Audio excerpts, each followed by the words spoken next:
Welcome back. Times Beach on Buffalo's Outer Harbor has taken quite a beating the last 3 years, but efforts are now underway to try and restore it. 2 on your side's Terry Belke explains as we head to the outdoors.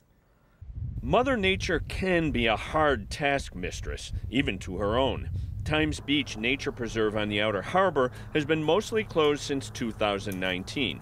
A storm in October of that year spawned a seiche that heavily damaged the waterfront sanctuary. A seiche is like a tsunami, except it's not caused by an earthquake, it's caused by the wind. So when this seiche hit this end of the lake, all of our shorelines in Buffalo, Erie County, Niagara County were impacted.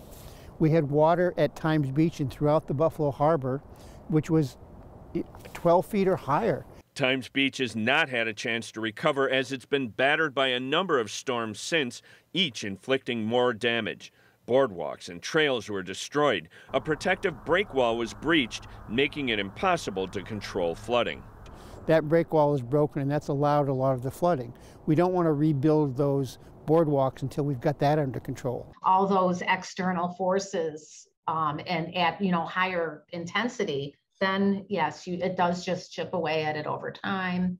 And it's a section of the break wall that was constructed somewhat differently from another section of it, which has remained intact. The 55-acre site was once an important barrier on the lake, helping to mitigate such disasters.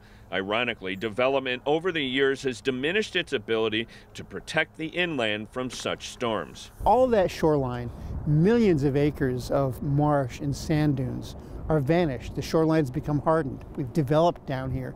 So now all the buildings and infrastructure that you have here are very vulnerable to those storms. The preserve's recovery is aided by strong allies. Erie County, the City of Buffalo, and the Friends of Times Beach Nature Preserve are all working together to restore Times Beach. All the pieces of the puzzle are there, but a big part of it is just figuring out resiliency for the site. We are fighting a battle to preserve resiliency on the Outer Harbor. And we have a few friends, but mostly we need the public to understand the importance of saving the environment. Taking you to the outdoors, I'm Terry Belke.